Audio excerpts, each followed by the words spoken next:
l'un des événements de la rentrée à Hollywood, la 3e édition du festival Oh là là. La musique made in France à la conquête de l'Ouest.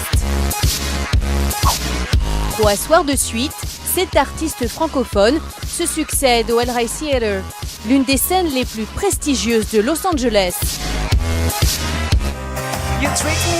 Premier groupe à se lancer, Nouvelle Vague, qui inaugure un nouveau spectacle conçu par le créateur Jean-Charles de Castelbajac.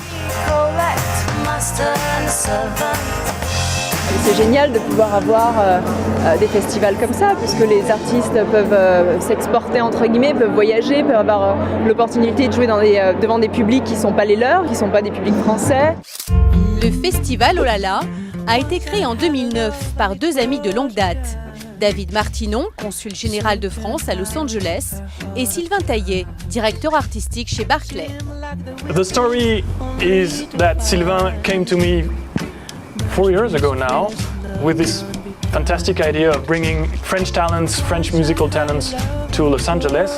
Et depuis, chaque année, le festival est soutenu par l'Institut français, l'association France-Los Angeles Échange, TV5 Monde et surtout 2 sponsors de poids.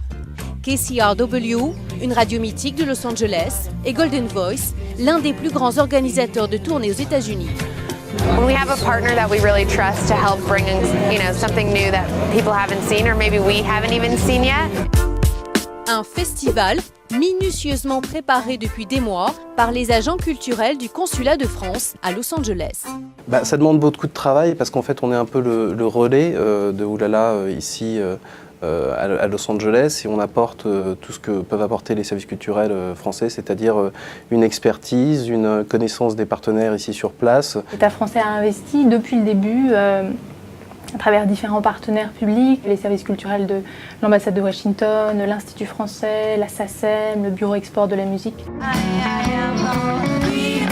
Développer un artiste français aux États-Unis, c'est un coût qui est extrêmement important.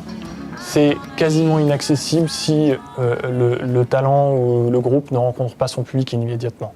Un festival comme celui-là, en remplissant des salles, avec des belles têtes d'affiche françaises ou de production française, permet de donner de la visibilité à ces talents-là.